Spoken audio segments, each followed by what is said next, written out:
What's up, guys? So right now we're headed down Interstate 25, close to our house.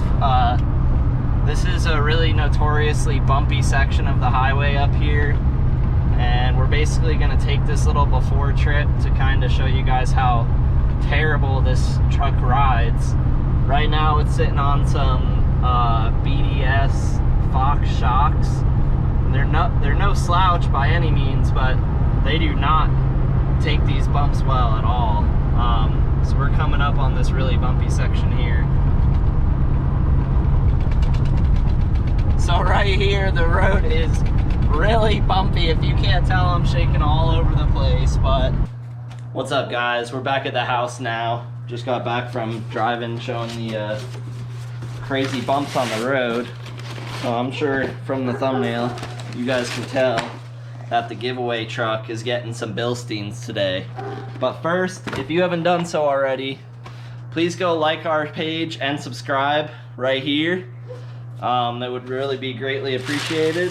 And also, you'll be able to follow on the giveaway truck and all the build stuff we're gonna do to it. So we got new front and rear shocks for the truck. I'm gonna go ahead and get rid of that. But you guys just keep watching. We're gonna get these thrown on the truck real quick, and then we'll probably do an after drive and show you what that looks like.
So we're about to go over a railroad track right now with the new shocks. Let's see right here.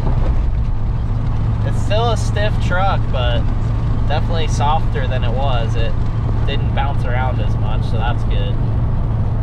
We're headed towards that bumpy section of the highway, so we'll see what that's like here in a second. Well, overall, guys, I'd say that the shocks definitely take like the road in general better.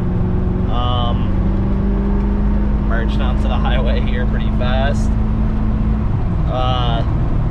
The big bumps aren't a massively noticeable difference, and I think that's just kind of the nature of a truck like this. It's meant to have a load on it and be towing, which this truck does, and it does very well at that, if I do say so. It does ride a lot better when it's pulling a trailer, so I'll be excited to see what the shocks feel like at that point. But overall, I'd say for the price you pay, you're definitely getting a overall better ride, but it's not a huge noticeable difference. I still think for the money you're paying, though, you're definitely getting a better ride, a better appearing shock, and I'd assume that they'll last longer as well. we'll be putting that to the test. But thanks for watching, guys. Don't forget, hit that subscribe button and like this video if you want to see more content of us building this truck. Peace out, guys.